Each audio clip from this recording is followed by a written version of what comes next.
신구약 성경 66권의 최대 표어는 예수 그리스도의 십자가입니다.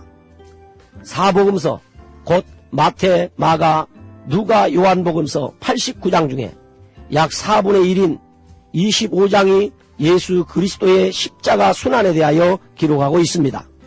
그리고 성경에 기록된 예수님의 생애 중에 일어난 사건 274건 중에 91건이 예수 그리스도의 십자가 순환과 관련된 기사입니다. 그 91건 중에 64건이 고난주간에 일어난 사건입니다.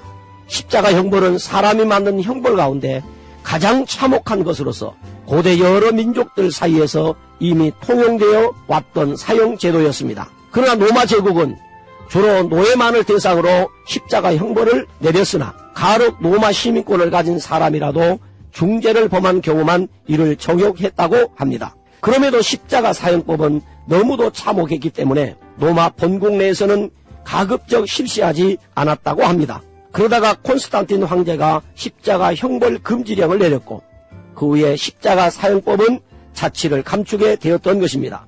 그런데 당시 유대 종교 지도자들과 군중들의 압력에 굴복당한 총독 빌라도는 예수님 대신 강도 바라바는 놓아주고 예수님을 십자가에 못 박도록 넘겨주었습니다.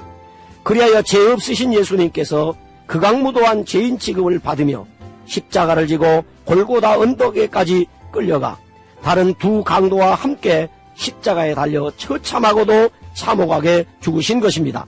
그런데 유대인 중에 유대인이요 바리새인 중에 바리새인으로서 많은 학문과 지식을 겸비한 사도 바울은 말하기를 내가 너희 중에서 예수 그리스도와 십자가에 못 박히신 것 외에는 아무것도 알지 아니하기로 작정하였음이라고 말하고 있습니다.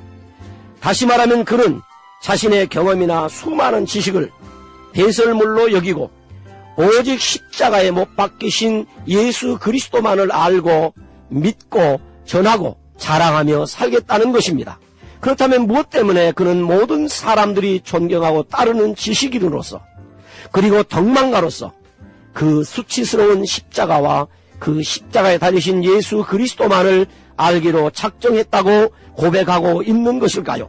그 이유는 예수님께서 지신 십자가는 내가 받을 저주와 심판의 십자가이기 때문입니다. 그렇다면 예수님께서 도대체 무슨 죄를 범했기에 이처럼 저주스러운 고통과 수치를 받으시고 저주스러운 죽음을 당하셨다는 말입니까? 그렇습니다.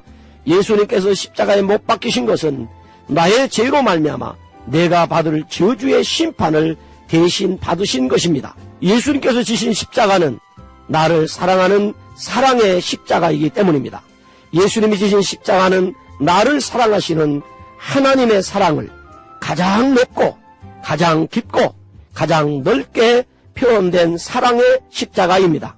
로마서 5장 8절에 우리가 아직 죄인 되었을 때에 그리스도께서 우리를 위하여 죽으심으로 하나님께서 우리에 대한 자기의 사랑을 확증하셨느니라고 했습니다. 나를 무한한 사랑으로 사랑하시는 하나님께서 허물과 죄로 죽었던 나를 살리시고 이 세상 풍조를 따르고 공중의 권세 잡은 자를 따라 살던 나를 구원하시기 위하여 그 아들 예수 그리스도를 십자가에 못 박히시도록 내어주신 것입니다.